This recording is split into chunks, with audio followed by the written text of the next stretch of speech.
ফের তর্কযুদ্ধে জড়িয়েছেন অপু বিশ্বাস ও শবনম বুবলি। বুবলির নাম মুখেও নিতে চান না অপু বিশ্বাস। সম্প্রতি একটি সাক্ষাৎকারে বুবলিকে নিয়ে এমন তীর্যপূর্ণ মন্তব্য করেছেন অপু বিশ্বাস।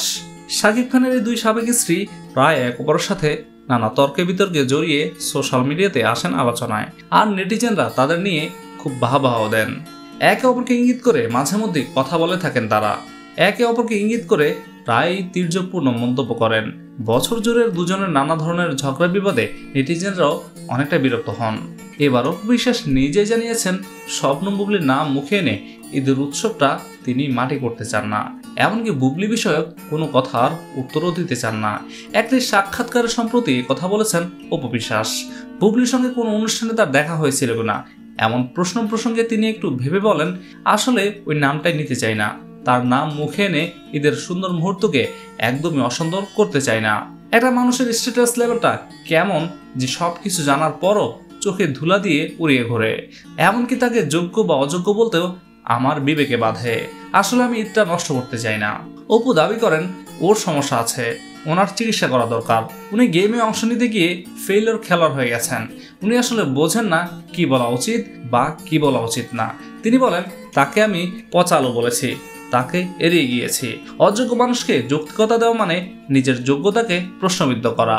বর্তমানে শাকিবের তুফান নিয়ে বেশ আলোচনা হচ্ছে। সিনেমায় না আসলেও শাকিব খান ও বুবলির সাথেও আলোচনায় আসেন এই দুজন। সংবাদ মাধ্যমের ইফতার আড্ডায় অতিথি হয়ে এসেছিলেন অপু বিশ্বাস। সেখানেও শাকিব খান ও তার মুক্তি পাওয়া তুফান সিনেমা নিয়ে বিস্তর আলাপ করেছেন এই নায়িকা, কিন্তু বুবলি ইস্যুতেই এড়িয়ে গিয়েছেন। ভিডিওতে দেখা যায় বুবলি প্রসঙ্গে জানতে চাইলে অপু বিশ্বাস ওই নামটা মুখে এনে ঈদের উৎসব মাটি করতে চান না, এমনকি আনন্দের সময় ওই নাম নিব না, আমি তার প্রসঙ্গে কিছুই বলতে চাই না। এই অভিনেত্রী বলেন, তবে বুবলিকে যাই বলুক অপু অভিনয়ে অনেকটাই পরিপক্ক এবং দক্ষতার পরিচয় দিয়েছেন শবনম বুবলি।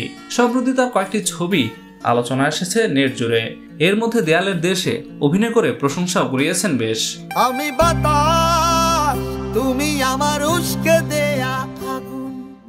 চলতি বছরেই বুবলির ঝুলিতে আছে সাফল্য করা কয়েকটি সিনেমা, কিন্তু অন্যদিকে অপু বিশ্বাসের দিকে তাকালে দেখা যাবে তার ঝুলিতে একটি সাফল্যে ভরা সিনেমাও নেই। অপু বিশ্বাসের শেষ সিনেমা লাল শাড়ি, যেটা ঢালিউড পাড়ায় মুখ থুবড়ে হয়েছিল লস, সাফল্যের দেখা একদমই পায়নি। আর এই জায়গাটাতেই উল্টো চিত্র শবনম বুবলির। একের পর এক দক্ষতা এবং পরিপক্কতার অভিনয় দিয়ে তিনি কুড়িয়ে নিয়েছেন নেটিজেনদের মন, তিনি কুড়িয়ে নিয়েছেন নেটিজেনদের ভালোবাসা ও প্রশংসা।